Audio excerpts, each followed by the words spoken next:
Mi nombre es Eric Díaz Terrero, activista de la Unión Patriótica de Cuba, promotor de Cuba Decide.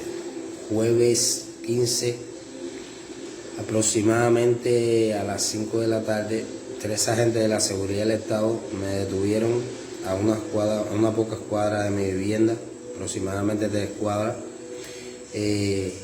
diciéndome que tenían una orden de detención contra mí, pero no tenían ninguna orden en la mano, nunca me presentaron un documento, nada para detenerme. Decían que no tenían, que no sabían por qué me detenían, simplemente que la orden era detenerme. Me esposaron y me condujeron hacia un carro de patrulla que tenían a varias cuadras del lugar donde me detuvieron. Tenían la patrulla escondida en ese lugar, en calle 11 y calle H, a unas cuadras de mi vivienda. Entonces me llevaron hacia allá. Mi esposa tuvo que llevarme los zapatos, una enguatada, porque no permitieron llegar a mi vivienda, y ya que pasamos a menos de 20 metros de mi vivienda y no me permitieron llegar a mi vivienda a vestirme adecuadamente, y mi esposa tuvo que llevarme las cosas. Entonces en el carro logré ponerme los tenis, la enguatada, y me esposaron con las manos detrás. Me condujeron a la unidad de operaciones. La unidad de operaciones aquí en la provincia de Santiago de Cuba es un centro de tortura, en la zona de Versalles. Llegando a dicho centro, me despojaron de mi ropa y mis bienes y me hicieron hacer cuclillas desnudo delante de unos oficiales. Me vistieron de preso, de recluso, con ropa gris. Me posaron otra vez y me llevaron a una pequeña celda que tenían, muy oscura. Luego de ahí me sacaron al rato y me llevaron a una oficina con un aire acondicionado alto, y me pusieron una cámara de frente grabándome constantemente. Luego me dijeron que tenía que esperar que llegara el mayor y el teniente coronel. Al rato de eso se aparecieron 2 hombres y una muchacha.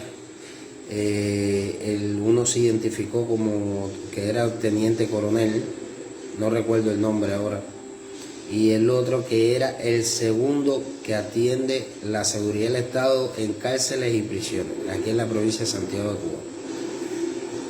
La muchacha, una oficial, pero ella estaba tomando nota de las cosas.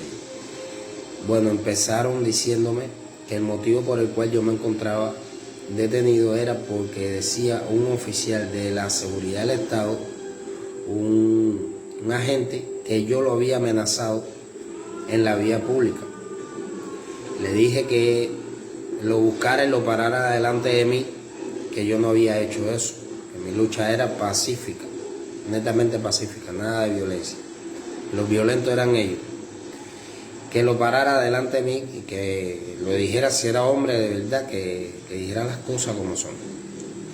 Luego de eso me dijo, en realidad, para lo que me habían conducido a dicha unidad, porque me hace una pregunta y me dice que si en caso de que José Daniel Ferrer saliera mañana de la prisión y convocara una marcha nacional, si yo pretendía salir a la calle junto a José Daniel Ferrer García. Le dije que sí iba a salir con José Daniel Ferrer García a manifestarme públicamente y a pedir la libertad de los hermanos en prisión y de nuestra Sofía Padre. Luego de eso me dijeron que qué planes yo tenía para mi futuro, que si quería trabajar, una cuenta propia o algo. Le dije que no pretendía trabajar mientras existiera un sistema totalitario y esos salarios tan miserables que ellos le pagan al pueblo. Y me dijo que si no quería irme del país, que si yo tenía pasaporte, que ellos me podían hacer todo tipo de trámites para ayudarme, para sacarme del país, pero con una condición: no podía apoyar más la oposición, no podía apoyar a José Daniel Ferrer García ni a su esposa Nelva, ni podía publicar en redes sociales lo que hoy se ocurre en nuestra isla, que no podía participar en nada político.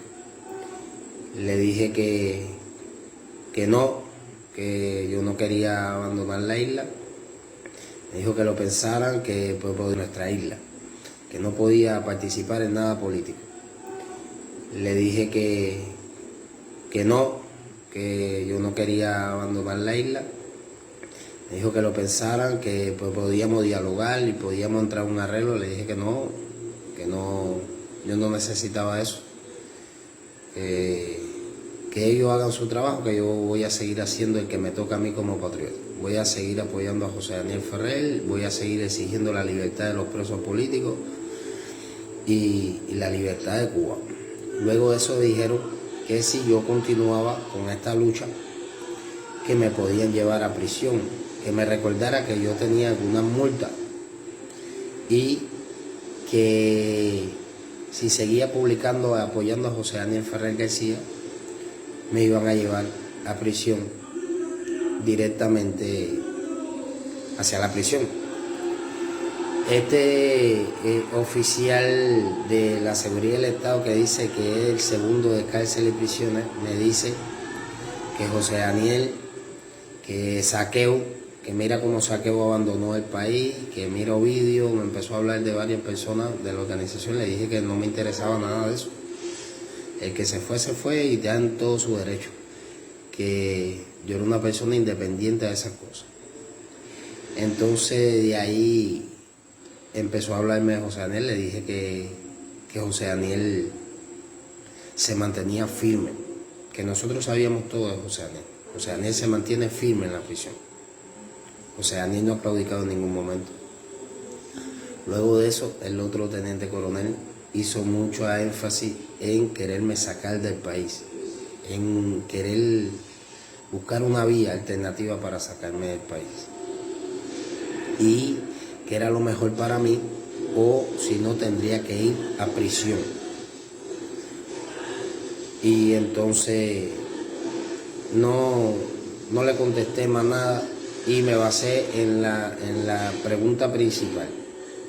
Que por fin, si me habían llevado, porque yo había amenazado a un agente de la seguridad del Estado, ¿por qué no lo paraban delante de mí para que él dijera eso? Y me dijeron que me olvidara de eso, que firmara un papel que habían hecho, que ya vinieron con ese papel, con todos mis datos, tenían todos mis datos, número de carnet, donde vivo, vivienda, todo, que lo firmara, que era un compromiso, como que me comprometía a no amenazar, ni dirigirle la palabra, ni faltarle respeto, ni nada, con ningún agente de la seguridad del Estado en la calle o en su vivienda. Le dije que no iba a firmar ningún documento porque yo no he amenazado a nadie. Luego de eso me sacaron otro documento que decían que era una hoja de detención, que era para ya poderme sacar de la instalación. Le dije que tampoco iba a firmar porque cuando me detuvieron a mí no me habían presentado ninguna hoja de detención. Que de la misma manera que me detuvieron, me dejaran ir sin ningún documento, porque a mí no me presentaron ningún documento para detenerme. Después de eso me tuvieron varias horas, me tuvieron un rato más, me tuvieron 1 o 2 horas más sentado solo mientras ellos salieron a dialogar. Sabrá Dios, ellos con su patraña me acomodaron la cámara bien antes de irse de frente, siempre estuvieron grabándome. Luego entraron y me dijeron que había decidido, que si por fin me iba a me quedar. Le dije que no, que yo me quedaba, que iba a seguir publicando, iba a seguir apoyando la causa, iba a seguir apoyando a José Daniel Ferrer García y exigiendo la libertad de José Daniel Ferrer García, de Félix Navarro, de Saily Navarro, de Michael Osorbo, de Luis Manuel Otero y todos los presos políticos del 11J. Me dijo que está bien, que yo era responsable de lo que podía suceder en lo adelante. Y me sacaron de dicha unidad, donde me esperaba fuera mi esposa y mi cuñado.